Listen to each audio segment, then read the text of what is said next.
नमस्कार मित्रों, आप सभी का बहुत बहुत स्वागत है।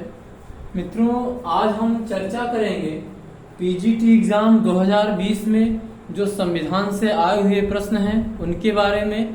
तो आज उसका हम पार्ट 1 देखेंगे और शेष प्रश्नों पर हम भाग 2 के अंतर्गत चर्चा करेंगे। तो उसमें आज का जो पहला प्रश्न है जिसको हम हल करवाएंगे, आज का जो पहला प्रश्न है वो है कि भारत का सर्वोच्च विधिकारी किसे माना जाता है। भारत का सर्वोच्च विधिकारी निम्न में से किसे माना जाता है। तो जो क्वेश्चन है, जो क्वेश्चन का पीडीएफ है वो हमने टेलीग्राम चैनल पर भेज दिया है। टेलीग्राम पर उसमें जब आप पॉलिटिक्स वाला नाम से खोजेंगे तो आपको चैनल मिलेगा। उसमें हमने पूरा पीडीएफ बना करके भेजा है जिस पर आज हम चर्चा करेंगे और उसका जो आंसर है वो नीचे हमने लिख दिया है।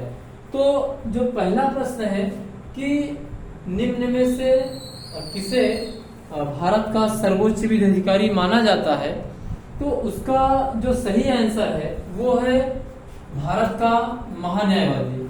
जो महान्यायवादी है ये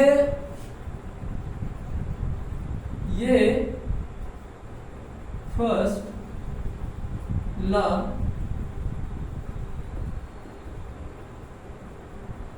ऑफिसर ऑफ इंडिया माना जाता है। और जो भारत का महाधिवक्ता है यानी जो सॉलिसिटर जनरल फॉर इंडिया है, ये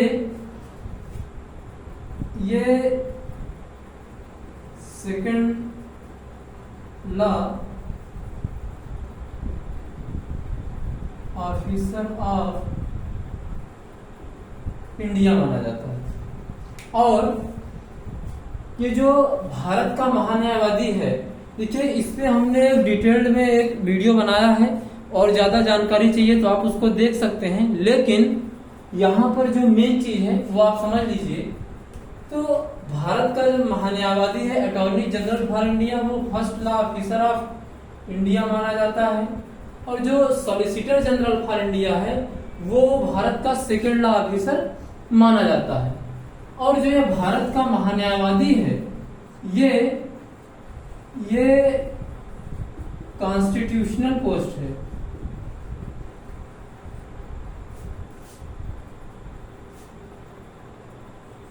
ये कॉन्स्टिट्यूशनल पोस्ट है। और ये दोनों जो ये है और ये है, ये जो है ये स्टैट्यूटरी पोस्ट है।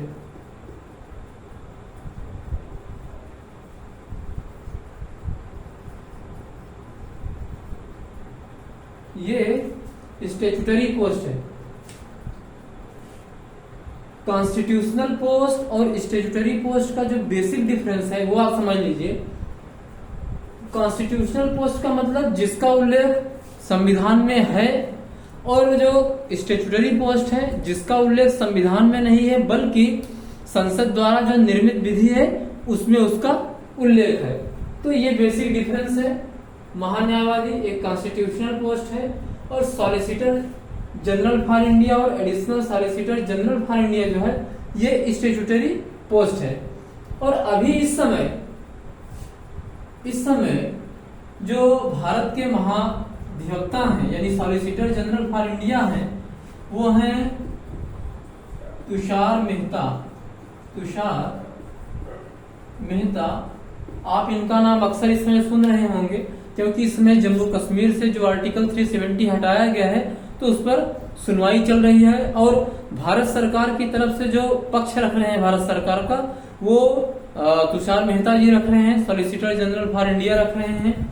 और जो हमारे भारत के महान्यायवादी हैं इस समय, जो भारत के महान्यायवादी हैं इस समय, उनका नाम है आर वेंकट रमणी।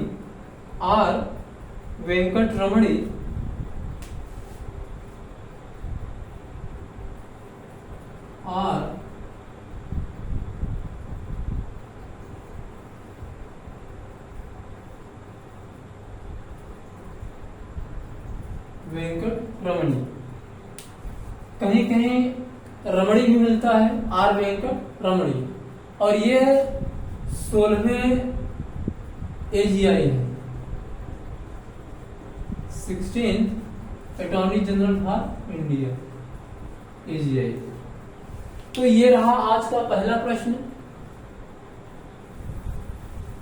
और जो आज का जो दूसरा प्रश्न है वो है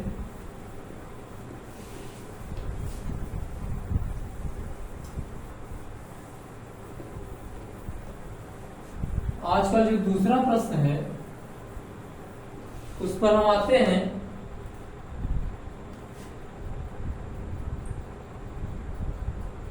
वो है कि एक वित्त विधेयक किसकी सिफारिश के बिना विधानसभा में प्रस्तुत नहीं किया जा सकता है। तो इसका सही आंसर होगा बी, राज्यपाल। देखिए, राज्यपाल की सिफारिश के बिना कोई भी वित्त विधेयक जो है वो विधानसभा में प्रस्तुत नहीं किया जा सकता है। वो राज्यपाल की पूर्व अनुमति से ही वित्त विधेयक विधानसभा में प्रस्तुत किया जाएगा। धन विधेयक हो या वित्त विधेयक हो, ये दोनों विधेयक ऐसे होते हैं जिन्हें हम सिर्फ और सिर्फ राज्यों में विधानसभा में प्रस्तुत कर सकते हैं, और केंद्र के स्तर पर हम उन्हें लोकसभा में प्रस्तुत कर सकते हैं। राज्यसभा में उसे इंट्रोड्यूस नहीं किया जा सकता है, उसे नहीं प्रस्तुत किया जा सकता है। ठीक इसी प्रकार से जो राज्यों के संबंध में जो मनी बिल है और जो फाइनेंशियल बिल है, उसे हम सिर्फ और सिर्फ विधानसभा के पटल पर राज्यपाल की पूर्व अनुमति से ही रख सकते हैं। विधान परिषद के पटल पर उसे नहीं रखा जा सकता है। और जो धन विधेयक है, जो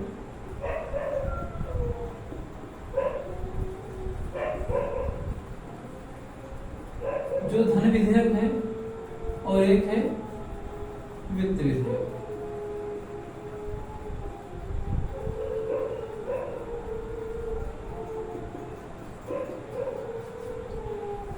देखिए, केंद्र के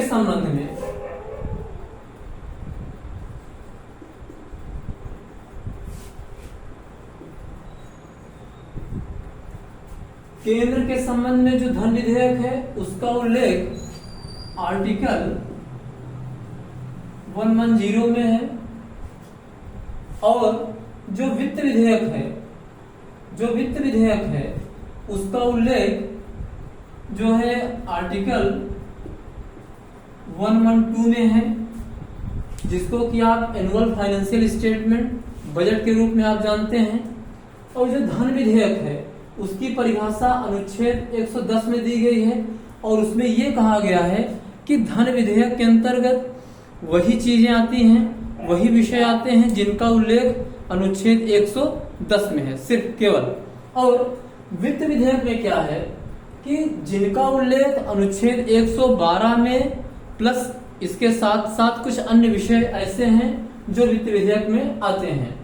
और राज्य के संबंध में जो धन विधेयक है, राज्यों के संबंध में जो धन विधेयक है, जो मनी बिल है, उसका उल्लेख अनुच्छेद 199 आर्टिकल 199 में मनी बिल का उल्लेख है। और जो वित्त विधेयक है इसका उल्लेख आर्टिकल 202 में है। तो राज्य के संबंध में धन विधेयक का उल्लेख आर्टिकल 199 में है, और वित्त विधेयक का उल्लेख आर्टिकल 202 अर्थात 202 में है। अब हम आते हैं अपने अगले प्रश्न पर। और एक चीज और ये ध्यान में रखिएगा कि वित्त विधेयक और धन विधेयक के संबंध में जो प्रोसेस है वो सेम राज्य के संबंध में वैसे ही है जैसा कि केंद्र के संबंध में है।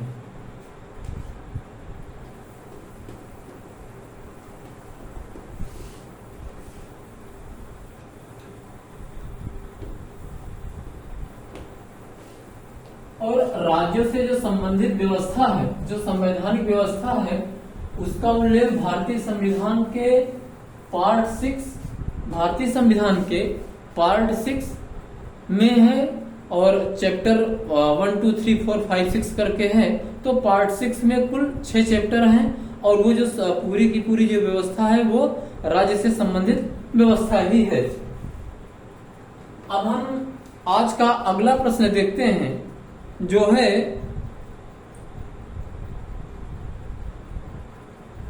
कि भारत के संविधान के अंतर्गत निम्नलिखित में से कौन सा एक मूल कर्तव्य नहीं है। तो इसका जो सही आंसर है वो है लोक निर्वाचन में मतदान करना।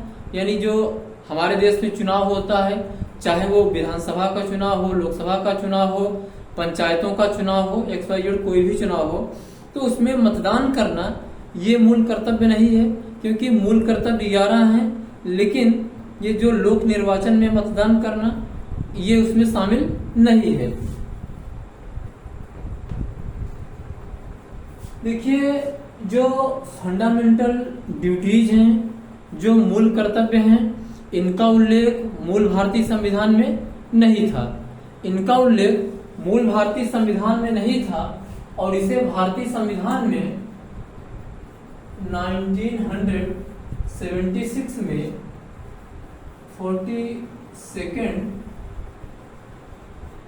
कॉन्स्टिट्यूशनल अमेंडमेंट एक्ट 1976 के द्वारा इन्हें शामिल किया गया और स्वर्ण सिंह समिति की सिफारिश पर स्वर्ण सिंह समिति की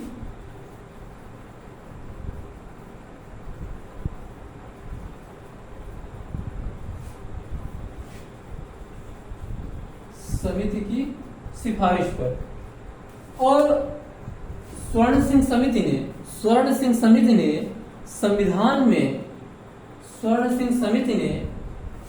संविधान में 8 मूल कर्तव्य को शामिल करने का 8 मूल कर्तव्य को उन्होंने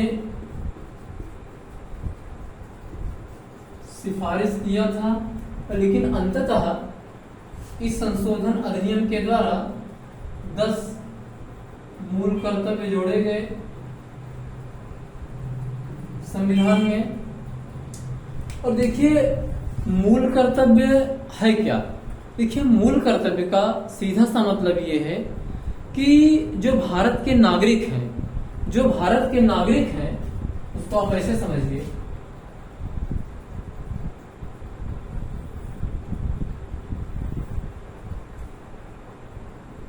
देखिए ये है भारत राज्य और ये है नागरिक भारत में।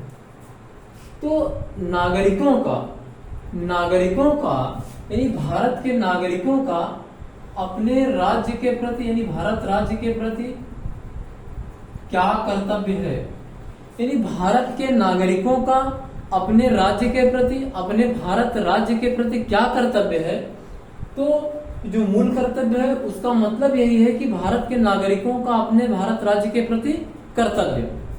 और जो हमारा DPSP है, DPSP directive principle of state policy,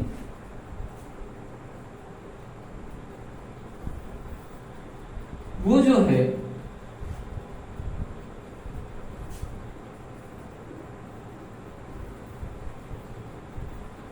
Bharat के नागरिक। तो DPSP जो है, जो राज्य के नीति निर्देशक तत्व हैं, वो जो है वो ये बताता है कि जो भारत राज्य है राज्य का अपने नागरिकों के प्रति क्या कर्तव्य है।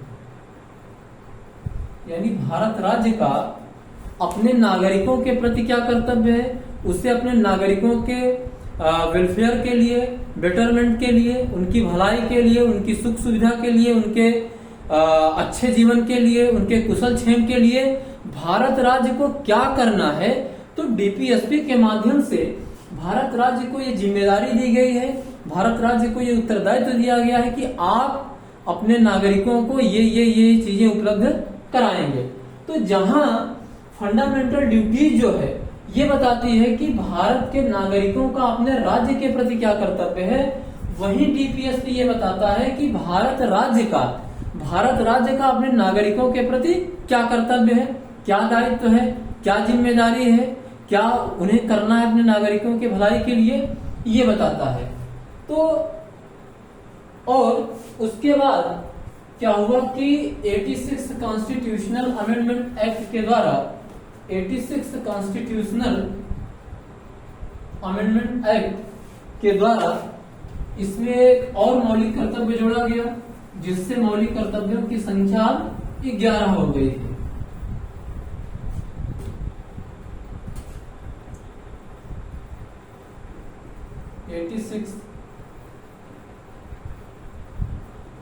कॉन्स्टिट्यूशनल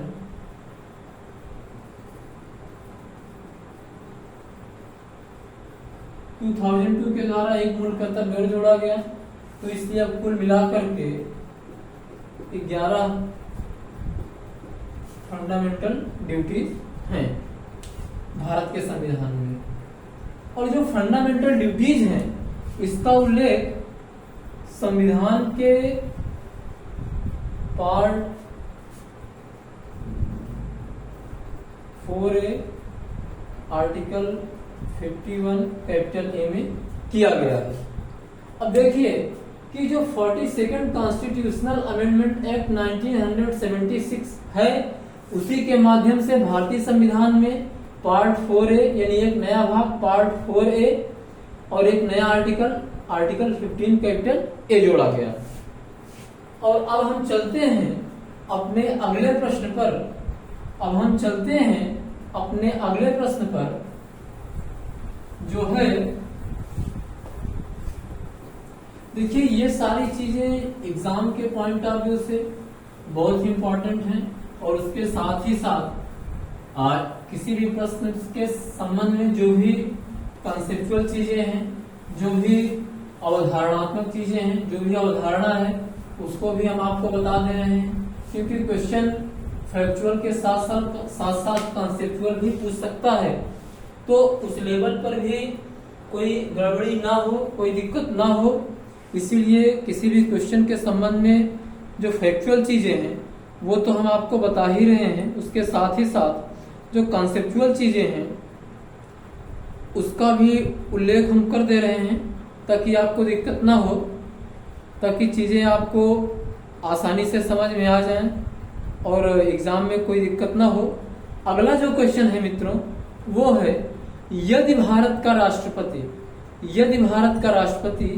अपना त्यागपत्र देता है या उसे अपना पद त्यागना हो, तो त्यागपत्र का अपना पत्र वो किसे संबोधित करेगा। तो इसका जो सही आंसर है वो है जो भारत का उपराष्ट्रपति है, वाइस प्रेसिडेंट ऑफ इंडिया है, उसको भारत का राष्ट्रपति अपना रेजिग्नेशन, अपना जो रिजाइन से संबंधित जो पत्र होता है वो वाइस प्रेसिडेंट ऑफ इंडिया को वो प्रस्तुत करता है। देखिए इसमें जो एक बड़ी ही इम्पॉर्टेंट बात है, जो एक कॉन्सेप्ट है, जो एक अवधारणा है, उसको समझ लीजिए कि भाई राष्ट्रपति जो है वो रिजाइन देगा किसको? उपराष्ट्रपति।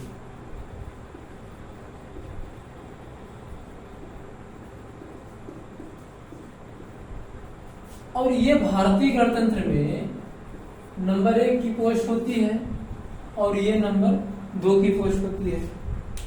तो अब जब भारत का राष्ट्रपति अपना पद छोड़ेगा, त्यागपत्र देगा, तो वो वाइस प्रेसिडेंट को संबोधित करते हुए अपना त्यागपत्र देगा। और ऐसी स्थिति में उपराष्ट्रपति का जो सबसे पहला काम होगा, उपराष्ट्रपति जो सबसे पहला काम वो करेगा, वो काम ये है कि ये इनकी सूचना, उपराष्ट्रपति महोदय इसकी सूचना, यानी महामहिम ने जो इनको त्यागपत्र दिया है, तो इस घटना की जो सूचना है उपराष्ट्रपति सबसे पहले लोकसभा अध्यक्ष को देगा।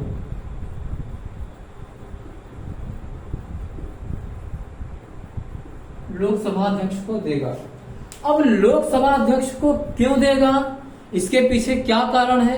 यदि वो लोकसभा अध्यक्ष को जानकारी नहीं देगा तो कुछ गलत हो जाएगा, या जो भी चीजें उसको आप समझ लीजिए। देखिए कि भारत का राष्ट्रपति जो भारतीय गणतंत्र है उसका प्रधान है, उसका मुखिया है, भारत का जो राष्ट्र है, जो भारत का राज्य है, राज्याध्यक्ष है। और वाइस प्रेसिडेंट नंबर 2 की पोस्ट होती है। जब राष्ट्रपति अपना त्यागपत्र उपराष्ट्रपति को देगा तो उपराष्ट्रपति का जो पहला काम होगा कि उसकी सूचना वो लोकसभा अध्यक्ष को तुरंत देगा। इसलिए देगा क्योंकि भाई भारत का राष्ट्रपति भारत का जो गणतंत्र है, जो भारत देश है, भारत की जो गणतांत्रिक व्यवस्था है उसका मुखिया है। अब किसी मतलब कि जो भारत का मुखिया है उसने अपने पद से त्यागपत्र क्यों दिया, अपने पद से रिजाइन क्यों दिया, अपने पद को उसने क्यों छोड़ा, तो ये बहुत बड़ा प्रश्न है। तो ऐसी स्थिति में देश की जनता को ये जानकारी होनी चाहिए कि हमारे महामहिम ने, हमारे मुखिया ने, हमारे गणतंत्र के प्रमुख ने, हमारे राज्याध्यक्ष ने पद क्यों त्यागा, उन्होंने रिजाइन क्यों दिया।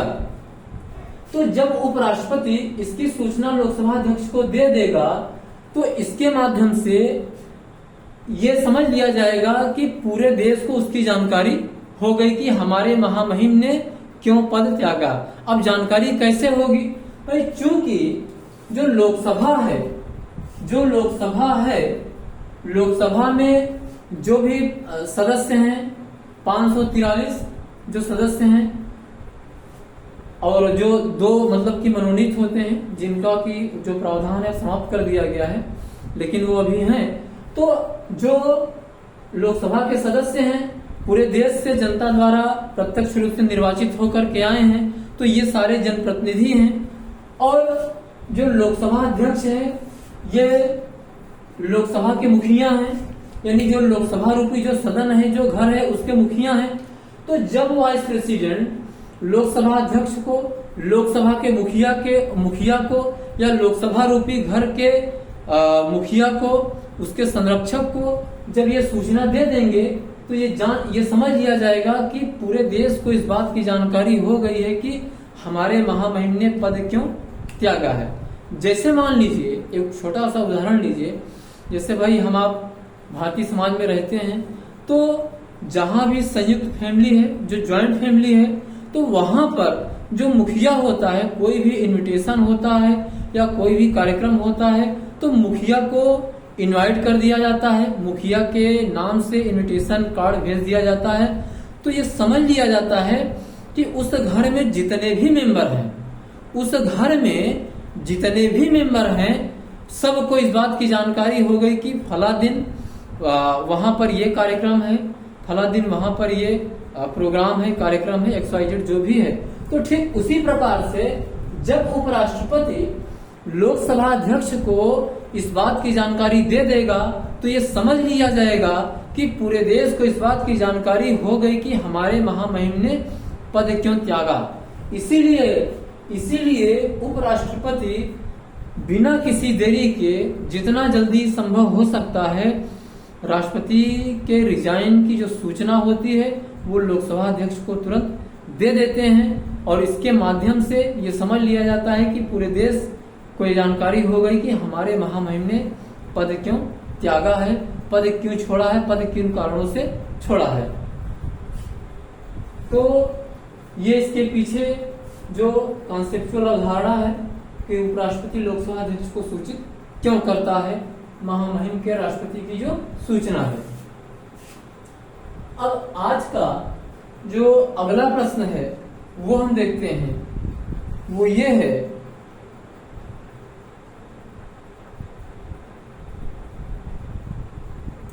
कि भारत के निर्वाचन आयोग का प्रावधान, भारत के निर्वाचन आयोग का प्रावधान किस अनुच्छेद में है? इसका सही आंसर है अनुच्छेद 324 आर्टिकल 324। आर्टिकल 324 में भारत का जो निर्वाचन आयोग है, इलेक्शन कमीशन ऑफ इंडिया है, उसका प्रावधान है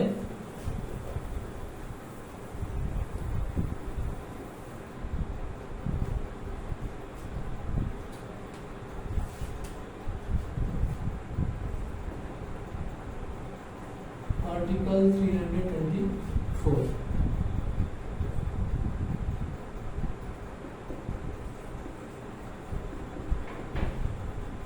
इलेक्शन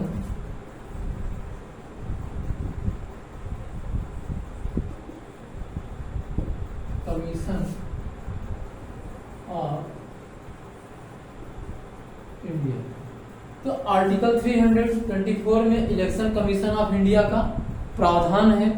ये एक संवैधानिक संस्था है जिसका उल्लेख भारत के संविधान में है।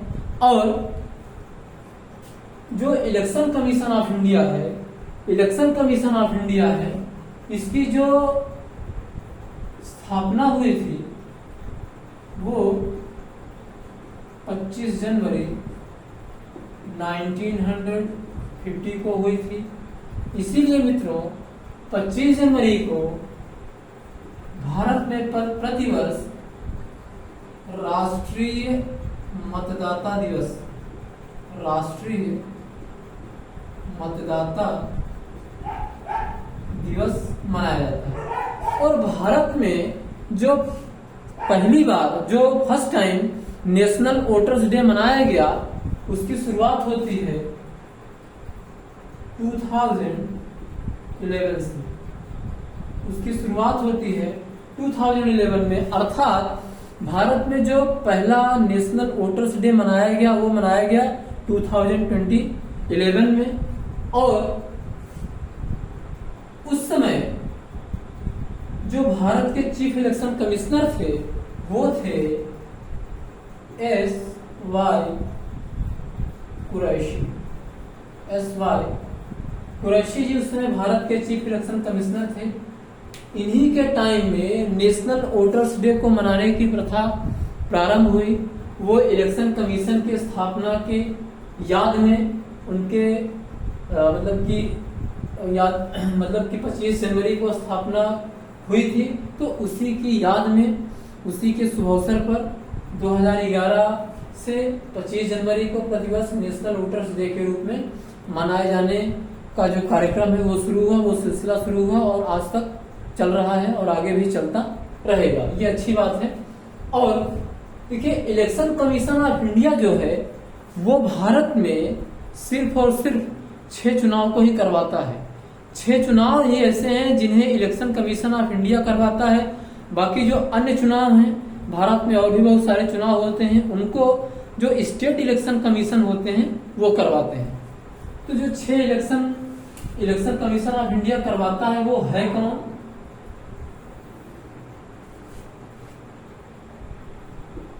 देखिए इसमें पहला हो गया आपका राष्ट्रपति का चुनाव,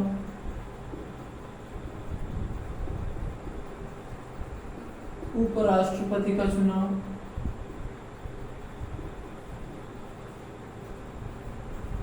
राज्यसभा का चुनाव, लोकसभा का चुनाव,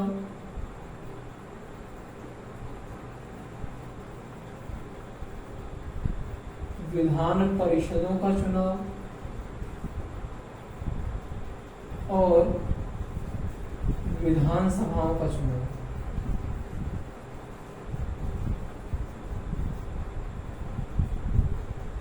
इलेक्शन कमीशन ऑफ इंडिया सिर्फ और सिर्फ इन्हीं 6 चुनाव को संपन्न करवाता है।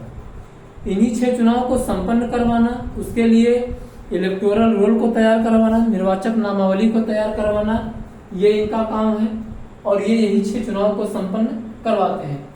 और बाकी जो अन्य चुनाव हैं, जैसे कि पंचायत राज का चुनाव है, नगर निकाय का चुनाव है, तो इनको जो है, जैसे आपका जो पंचायत चुनाव है, जो आपका पंचायत चुनाव है,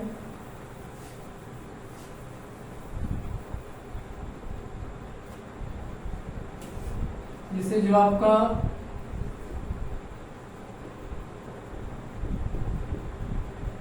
पंचायतों का चुनाव है, नगर निकायों का चुनाव है, तो इन्हें जो है संपन्न करवाता है राज्य निर्वाचन आयोग।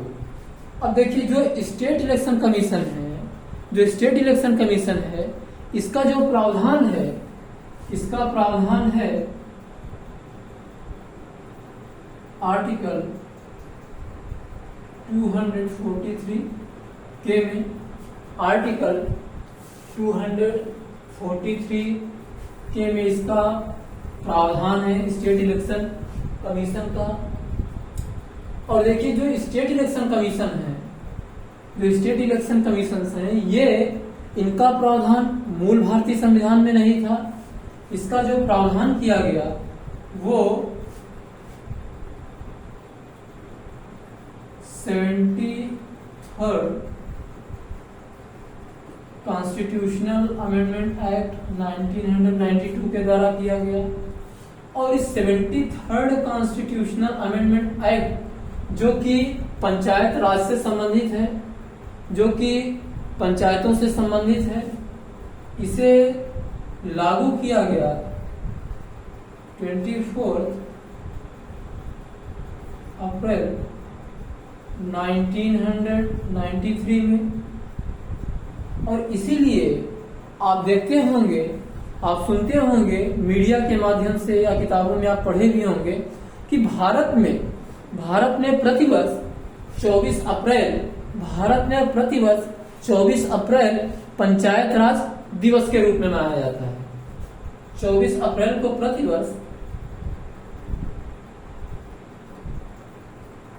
पंचायत राज दिवस के रूप में मनाया जाता है। और देखिए कि जो भारत में जो पंचायत राज दिवस मनाने की जो प्रथा है, या जो मनाने का जो कार्यक्रम है, या जो मनाने की जो परंपरा है, वो शुरू कब से होती है? वो शुरू हुई 2010 से, यानी 2010 में भारत में पहली बार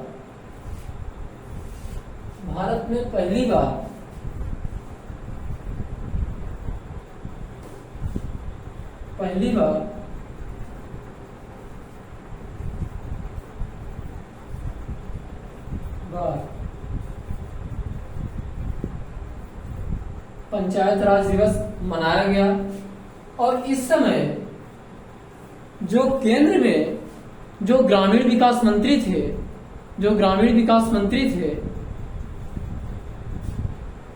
वो थे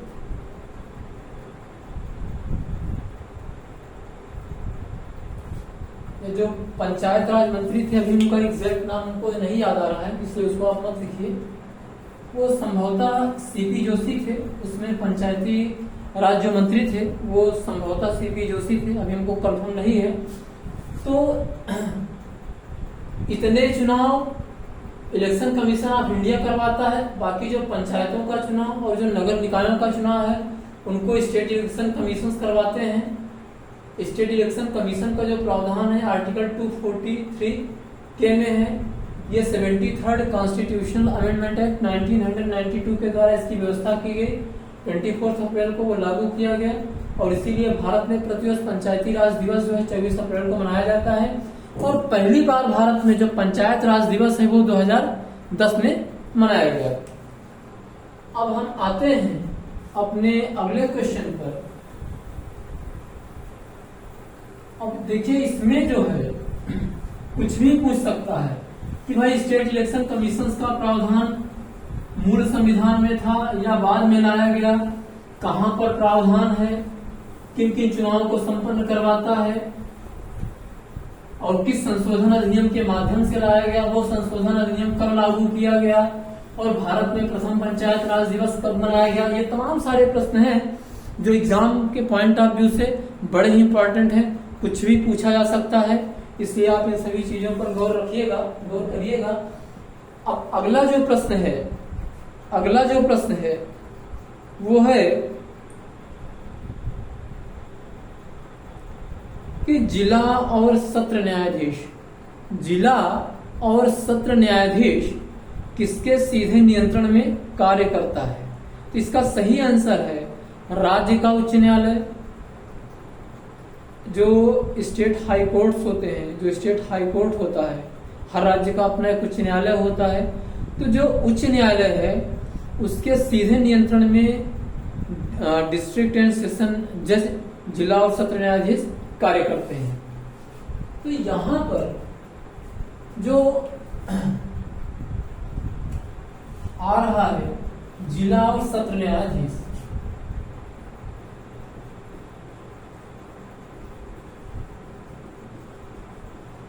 जिला और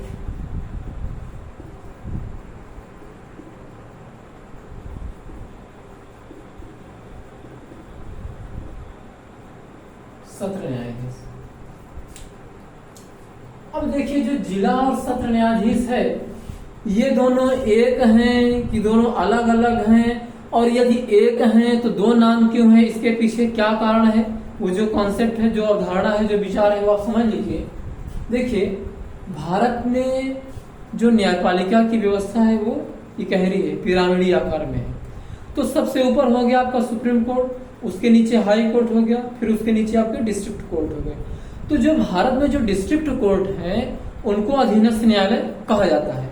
भारत में जो डिस्ट्रिक्ट कोर्ट है, जो जिला न्यायालय है, जो जिला न्यायालय हैं उनको कहा जाता है अधीनस्थ न्यायालय, यानी सबऑर्डिनेट कोर्ट्स। और इनकी अब देखिए सबऑर्डिनेट कोर्ट्स का क्या मतलब हुआ। देखिए सबऑर्डिनेट कोर्ट्स का मतलब सिर्फ ये हुआ कि ऐसे न्यायालय जो उच्च न्यायालय के नियंत्रण और निर्देशन में कार्य करते हैं उन्हें ही संविधान के अंतर्गत अधीनस्थ न्यायालय, सबऑर्डिनेट कोर्ट्स का दर्जा दिया गया है। तो जो जिला न्यायालय है, जो डिस्ट्रिक्ट कोर्ट है, ये हाई कोर्ट के नियंत्रण और निर्देशन में कार्य करते हैं, हाई कोर्ट के अधीन कार्य करते हैं। तो जिला न्यायालय को सबऑर्डिनेट कोर्ट्स कहा जाता है, और इसका उल्लेख भारतीय संविधान के, इसका उल्लेख जो जिला न्यायालय है इसका उल्लेख भारतीय संविधान के भाग 6 अध्याय 6 आर्टिकल 233 में डिस्ट्रिक्ट जज का उल्लेख है।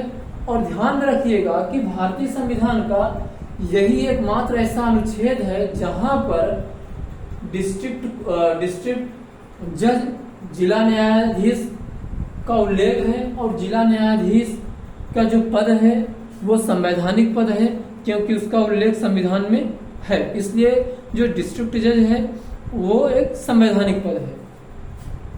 तो जो भारत में जो डिस्ट्रिक्ट कोर्ट है इन्हें सामान्यतया दो वर्गों में बांटा गया है। इन्हें सामान्यतया दो वर्गों में बांटा गया है। जो जिला न्यायालय है, जो जिला न्यायालय है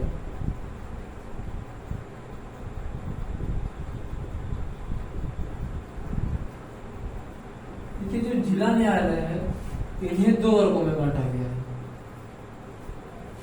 एक है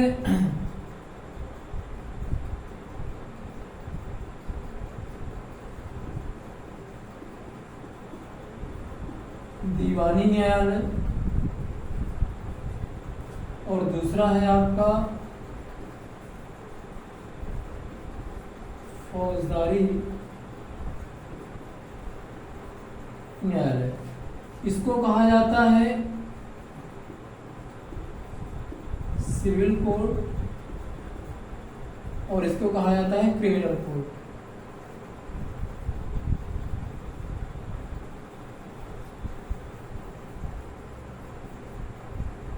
सिविल कोर्ट यानी जिसमें माल या संपत्ति से संबंधित मुकदमे, जो माल या संपत्ति से संबंधित मुकदमे होते हैं उन्हें कहा जाता है, जो माल या संपत्ति से संबंधित मुकदमे होते हैं उनकी सुनवाई दीवानी न्यायालय यानी सिविल कोर्ट में होती है। और इसमें जो है, जो फौजदारी न्यायालय होते हैं इनमें जो हत्या, लूट, डकैती, बलात्कार, राजनी, छिनैती, मतलब इस टाइप की मारपीट जो चीजें होती हैं, इसमें ऐसे मामले इसमें सुने जाते हैं। हत्या, लूट, बलात्कार, छिनैती इत्यादि मामले फौजदारी न्यायालय के अंतर्गत सुने जाते हैं।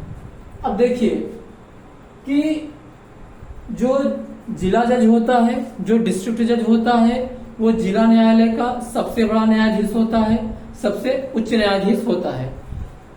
जब जिला न्यायाधीश, जब डिस्ट्रिक्ट जज या जिला न्यायाधीश जब इस मामले को सुनेगा,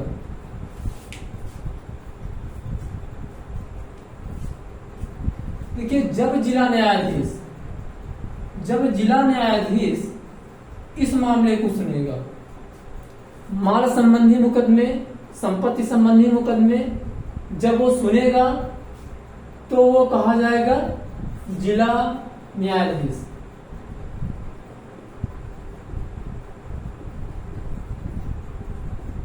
और वही न्यायाधीश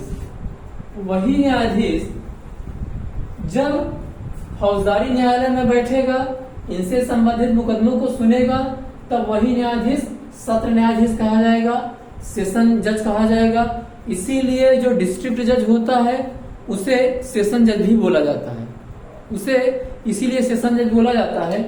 तो जो विशेष तौर पर बात गौर करने वाली यह है मित्रों कि जिला और सत्र न्यायाधीश एक ही व्यक्ति होता है, व्यक्ति एक होता है, वो दोहरी भूमिकाओं को निभाता है, इसीलिए उसके पदनाम अलग हैं लेकिन व्यक्ति एक है। जैसे जब भारत में अंग्रेजों का शासन था तो व्यक्ति एक होता था, उसे कभी गवर्नर जनरल कहा जाता था, कभी वायसराय कहा जाता था। व्यक्ति एक होता था, भूमिका दो निभाता था, इसीलिए उसके पदनाम दो थे। क्योंकि गवर्नर जनरल, वो व्यक्ति गवर्नर जनरल तब कहा जाता था जब वह अपने, उसकी जो कार्यकारिणी परिषद थी, उस कार्यकारिणी परिषद के साथ भारत के संबंध में जो नीतियां, जो अंग्रेज सरकार की जो नीतियां होती थी उन्हें लागू करता था, भारत की जो शासन व्यवस्था को संचालित करता था भारत के संबंध में, और भी जो पॉलिसी लेवल पर वो जो कार्य करता था, तो जब उन कानूनों के क्रियान्वयन का कार्य करता था, भारत के शासन प्रशासन का कार्य करता था, तब वही व्यक्ति गवर्नर जनरल कहा जाता था। लेकिन जब वह व्यक्ति देशी रियासतों के साथ ब्रिटिश क्राउन के प्रतिनिधि के रूप में वार्ता करता था, ब्रिटिश क्राउन की बातों को रखता था, ब्रिटिश क्राउन के संदेश को उन तक पहुंचाता था, तब वह व्यक्ति वायसराय कहा जाता था। यानी व्यक्ति एक, भूमिका दो, इसलिए पदनाम दो। जब वह व्यक्ति अपने कार्यकारिणी परिषद के साथ जो अंग्रेज सरकार की जो नीतियां होती थी भारत के संबंध में उन्हें लागू करता था, भारत की शासन व्यवस्था को संचालित करता था, तब वो कहा जाता था गवर्नर जनरल। जब वही व्यक्ति भारत की देशी रियासतों के साथ ब्रिटिश क्राउन के प्रतिनिधि के रूप में उनसे वार्ता करता था, संधि समझौते करता था, तब वही व्यक्ति वायसराय कहा जाता था। ठीक उसी प्रकार से व्यक्ति एक है, भूमिका दो है, इसीलिए उसके पदनाम दो हैं, लेकिन व्यक्ति एक है। जब जिला न्यायाधीश, जब डिस्ट्रिक्ट जज माल संबंधी मुकदमे, संपत्ति संबंधी मुकदमे दीवानी न्यायालय में बैठ करके सुनेगा, तब वो डिस्ट्रिक्ट जज कहा जाएगा। जब वही न्यायाधीश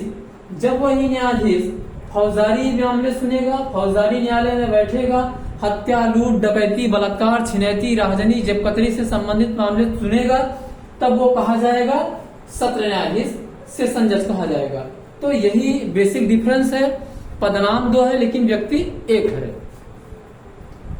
देखिए ये बड़ा ही महत्वपूर्ण कॉन्सेप्ट है, इसलिए आप लोग इसको समझे रहिएगा, क्योंकि यहाँ पर जो क्वेश्चन है वो कॉन्सेप्चुअल भी पूछ सकता है, फैक्चुअल भी पूछ सकता है, और जिस प्रकार से अब एग्जामिनेशन का जो टफनेस है, उसकी जो हार्डनेस है वो बढ़ाई जा रही है, तो अब छोटी छोटी चीजों के संबंध में जो कॉन्सेप्ट है, जो बेसिक प्रिंसिपल्स है, उसको पूछा जा सकता है। इसलिए आप लोग इस पर गौर करिएगा।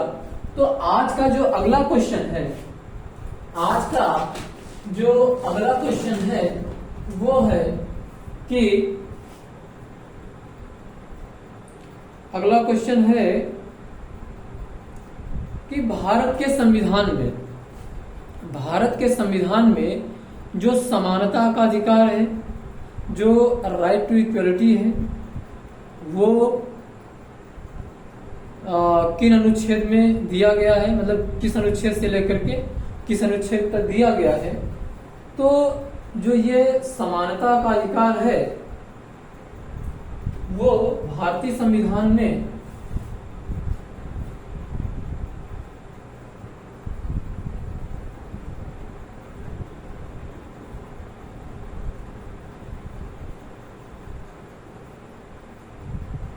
भारतीय संविधान में जो समानता का अधिकार है उसका उल्लेख कुल 5 अनुच्छेदों में किया गया है, जो इस प्रकार से है।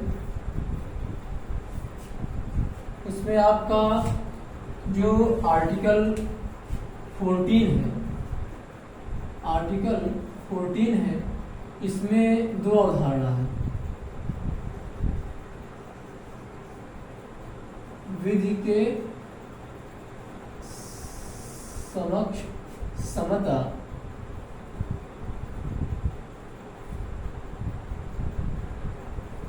और विधियों का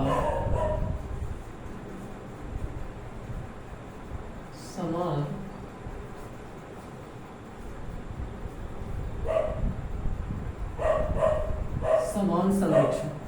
देखिए ये अवधारणा जो है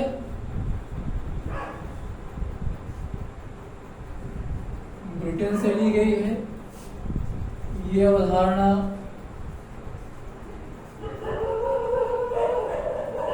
अमेरिका से ली गई है। और आर्टिकल जो 15 है, आर्टिकल जो 15 है ये सामाजिक समानता की बात करता है।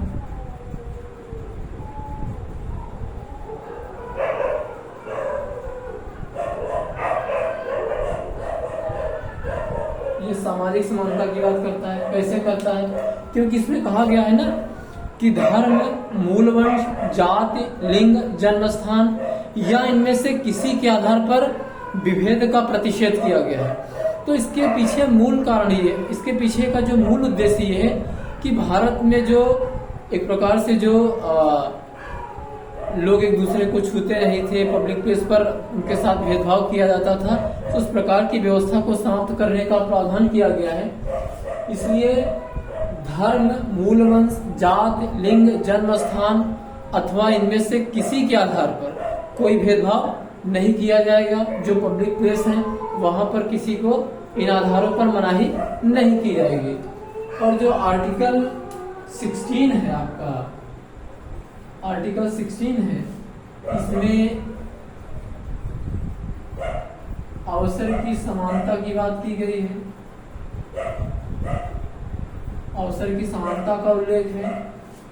और आर्टिकल 17 में क्या है कि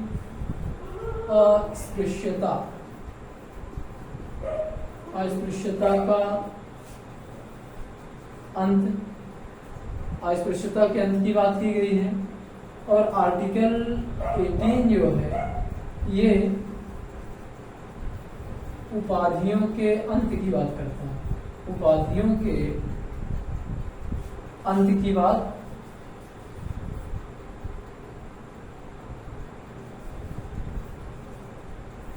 उपाधियों का अंत करता है। तो जो समता का अधिकार है वो कुल 5 अनुच्छेदों में दिया गया है, आर्टिकल 14, 15, 16, 17, 18। और जो अगला क्वेश्चन है, वो भारतीय संविधान की प्रस्तावना से है। और भारतीय संविधान की प्रस्तावना से एग्जाम में प्रश्न आते हैं। प्रश्न कई तरीके से आते हैं। कभी कभी तो जो प्रस्तावना में संशोधन हुआ है उससे संबंधित आता है कि प्रस्तावना में कितनी बार संशोधन हुआ है। कब हुआ है, फिर संशोधन के माध्यम से कौन कौन से शब्द जोड़े गए, उससे भी संबंधित प्रश्न आता है, किस पैरा में कौन सा शब्द जोड़ा गया, ये तमाम प्रकार के प्रश्न हैं। तो प्रस्तावना बड़ी ही इंपॉर्टेंट है। हाँ, अगला जो प्रश्न है कि कौन सा उद्देश्य, निम्नलिखित में कौन सा उद्देश्य भारत के संविधान की प्रस्तावना में सम्मिलित नहीं है। तो इसमें यह है विचार की स्वतंत्रता है, आर्थिक स्वतंत्रता, अभिव्यक्ति की स्वतंत्रता, विश्वास की स्वतंत्रता। तो इसका सही आंसर है कि आर्थिक स्वतंत्रता। तो जो आर्थिक स्वतंत्रता है ये भारतीय संविधान की जो प्रस्तावना है उसमें इसकी बात नहीं की गई है, बल्कि आर्थिक न्याय की बात की गई है, सामाजिक आर्थिक राजनीतिक न्याय। तो कहने का आशय ये है कि देखिए, जब हम भारतीय संविधान की प्रस्तावना पर नजर डालते हैं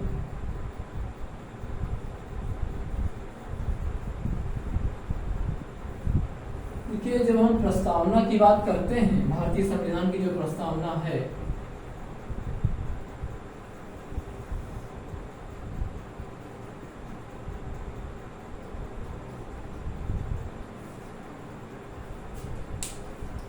देखिए भारतीय संविधान की प्रस्तावना में 3 प्रकार के न्याय,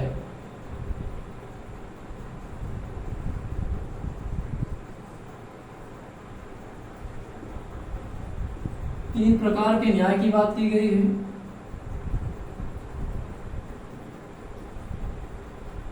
पांच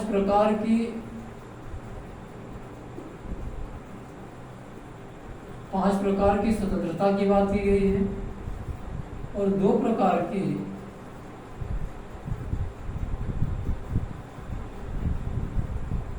समता की बात की गई है। अब देखिए न्याय कौन कौन है? 3।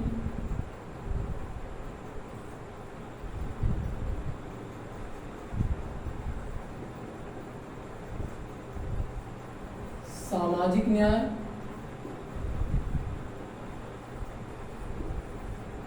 आर्थिक न्याय और राजनैतिक न्याय। तो ये 3 प्रकार के न्याय की बात की गई है भारतीय संविधान की प्रस्तावना में। और जो स्वतंत्रता है वो स्वतंत्रता 5 प्रकार की बताई गई है।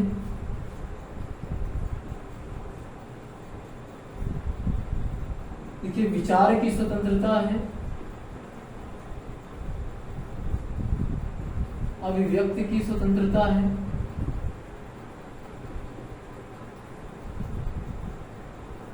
विश्वास की स्वतंत्रता है, धर्म की स्वतंत्रता है और उपासना की स्वतंत्रता है। यानी विचार, देखिए सीक्वेंस भी इसका यही है, विचार, अभिव्यक्ति, विश्वास, धर्म और उपासना की स्वतंत्रता, यानी 5 प्रकार की स्वतंत्रता की बात की गई है। और जो समता है प्रस्तावना में 2 प्रकार की समता की बात की गई है। वो क्या है?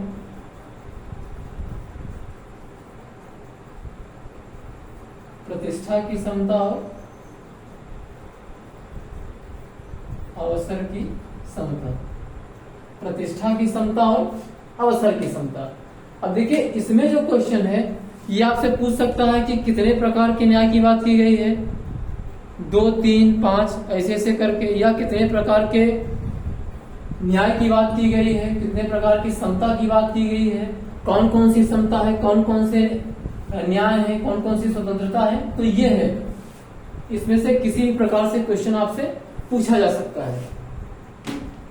और भारतीय संविधान की प्रस्तावना में अभी तक सिर्फ और सिर्फ एक बार संशोधन हुआ है, वो भी इमरजेंसी के टाइम में 42nd कॉन्स्टिट्यूशनल अमेंडमेंट एक्ट 1976 में हुआ है संशोधन प्रस्तावना में, इसी के माध्यम से। और इसके माध्यम से समाजवादी, अखंडता, पंथ निरपेक्ष 3 शब्द भी जोड़े गए हैं।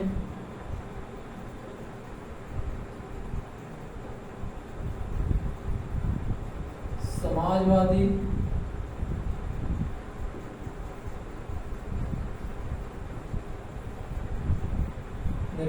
और अखंडता शब्द, यानी 3 शब्द जोड़े गए। अब हम देखते हैं जो हमारा अगला प्रश्न है वो क्या कहता है। जो अगला प्रश्न है वो किसी का स्टेटमेंट है, अभी उसको देखते हैं। तो जो संविधान की प्रस्तावना है इससे भी बड़े अच्छे अच्छे क्वेश्चन बनते हैं और एग्जाम में पूछा भी जाता है और बहुत ज्यादा प्रोबेबिलिटी है पूछे जाने की। अब लेकिन जो ये ट्रेंड है ना पूछने का, वो वैसा सीधा सीधा नहीं रहेगा। इसमें कितने प्रकार के न्याय, कितने प्रकार की स्वतंत्रता या तमाम प्रकार से और भी क्वेश्चन बनाए जा सकते हैं। हाँ, अगला जो क्वेश्चन है वो ये है कि भारतीय संघ में एक नए राज्य का सृजन करना हो तो निम्नलिखित अनुसूचियों में से किसे संशोधित किया जाना चाहिए।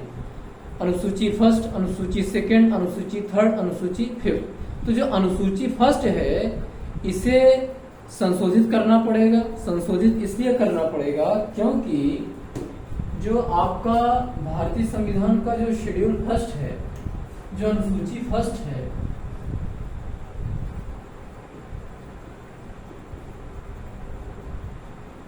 अनुसूची फर्स्ट है, इसमें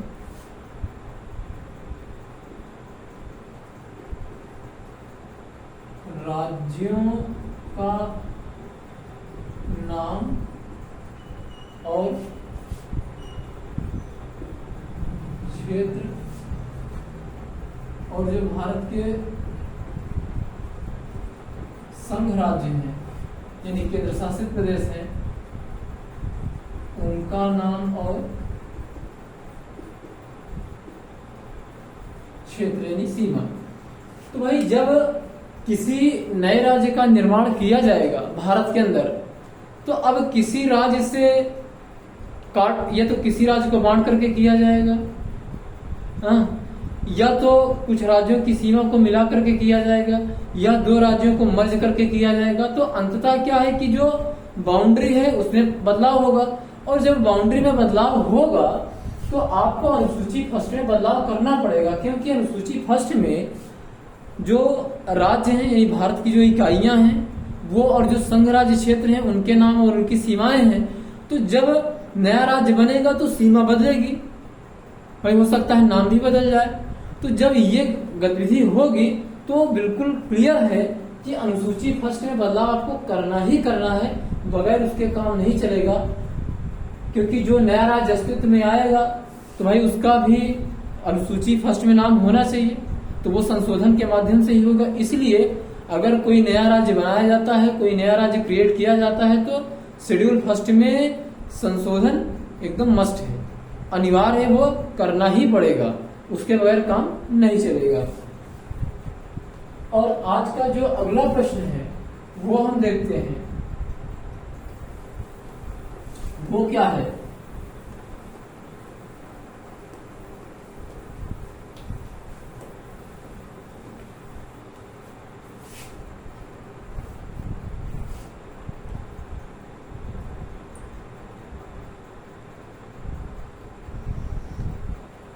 जो अगला प्रश्न है वो एक स्टेटमेंट है केसी वेयर का। भारतीय संविधान सहायक एकात्मक विशेषताओं सहित, भारतीय संविधान सहायक एकात्मक विशेषताओं सहित एक संघीय राज्य की स्थापना के स्थान पर एक एकात्मक राज्य की स्थापना करता है। ये स्टेटमेंट है किसका है? केसी वेयर का है। तो एकात्मक राज्य संघात्मक राज्य के अपने कुछ लक्षण होते हैं। तो जब केसी वेयर ने भारतीय संविधान का अध्ययन किया, उन्होंने इसका एनालिसिस किया, विश्लेषण किया, इस संबंध में उनका जो चिंतन रहा है, तो उन्होंने ये पाया कि जो भारत का जो संविधान है ना, वो एकात्मक राज्य की स्थापना करता है। उसमें जो एकात्मकता के लक्षण हैं वो मतलब संघात्मक लक्षण तो है ही हैं, लेकिन उसमें एकात्मकता के भी लक्षण हैं। तो भारतीय संविधान का जो लक्षण है उसी को लेकर के ये उनका स्टेटमेंट है। तो ये स्टेटमेंट जो है वो कैसिवेयर का है।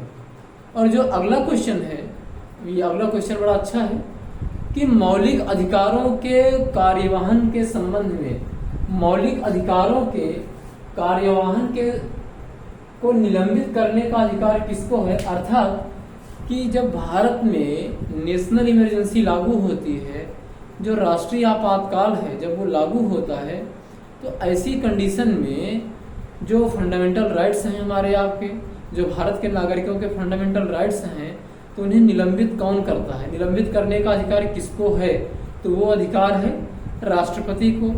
अब देखिए यहाँ पर जो है ना, ये एक बड़ा अच्छा प्रश्न है, तो इस पर मैं एक अलग से वीडियो बनाऊंगा, क्योंकि जो हमारे फंडामेंटल राइट्स हैं उसमें क्या है कि जब नेशनल इमरजेंसी लागू होती है 352 वाली,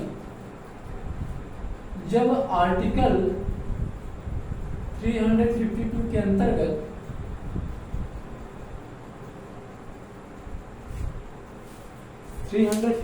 अंतर्गत नेशनल इमरजेंसी लागू होती है,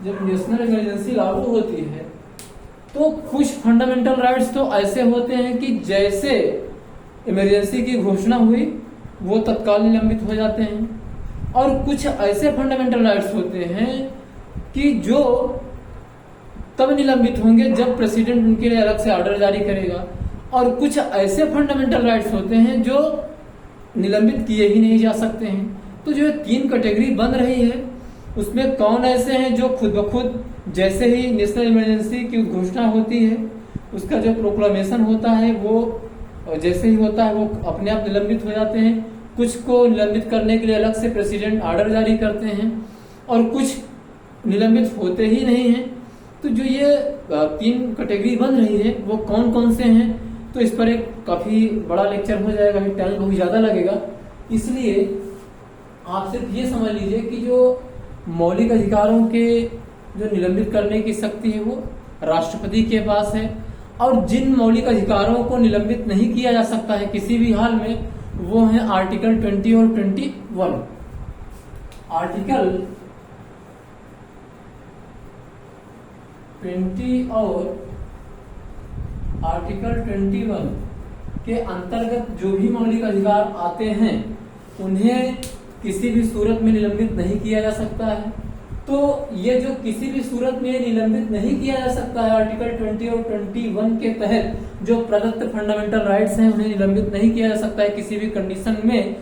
तो क्या ये व्यवस्था मूल संविधान में थी या बाद में आई तो कब आई, अगर लाई गई तो क्यों लाई गई, उसके पीछे क्या कारण था। तो ये बड़ा एक लंबा लेक्चर हो जाएगा, इस पे काफी टाइम लगेगा। तो हम समझते हैं कि इस पर एक सेपरेट लेक्चर मैं बनाऊंगा, एक सेपरेट वीडियो लेक्चर मैं इस पर दूंगा, तो उसमें आपको ये दिखाऊंगा कि कौन है जो स्वतः निलंबित हो जाते हैं, कौन है जिन्हें निलंबित करने के लिए ऑर्डर जारी करना पड़ता है, और कौन है जिन्हें कभी निलंबित नहीं किया जा सकता है। तो जिन्हें कभी निलंबित नहीं किया जा सकता है, तो क्या मूल संविधान में वैसी व्यवस्था थी या बाद में ऐसी व्यवस्था होती है, बाद में होती है तो कब होती है तो क्यों होती है। ये जो तमाम सारे कारण है, ये तमाम सारी चीजें हैं, बड़ी इंपॉर्टेंट हैं, बड़ी इंटरेस्टिंग चीजें हैं। तो मित्रों, इसको लेकर के मैं ये सेपरेट वीडियो लेक्चर बनाऊंगा, तो उसमें मैं आपको समझाऊंगा और दिखाऊंगा कि किस प्रकार से चीजें हैं और कैसे व्यवस्था बदली और किस किस प्रकार से चीजें आगे बढ़ी हैं। तो आज जो है पार्ट 1 के अंतर्गत हमने इतने क्वेश्चन डिस्कस किए, और इन क्वेश्चन का जो लिंक है हमने टेलीग्राम पर भेज दिया है, आप उसको देख लीजिएगा। और अब जो अगला वीडियो लेक्चर हमारा होगा वो इसी पर होगा कि नेशनल इमरजेंसी के दौरान कौन से ऐसे हैं जो स्वतः, कौन से ऐसे फंडामेंटल राइट्स हैं जो स्वतः निलंबित हो जाते हैं, किन्हें निलंबित करने के लिए अलग से ऑर्डर जारी करना पड़ता है, कौन निलंबित नहीं होते हैं। तो इस पर होगा। उसके बाद जो बचे हुए प्रश्न हैं उनको मैं टैकल करूंगा पार्ट 2 के अंतर्गत। तब तक के लिए मित्रों आप सभी का बहुत बहुत धन्यवाद। आप सभी को गुड नाइट, बाय, नमस्कार, धन्यवाद।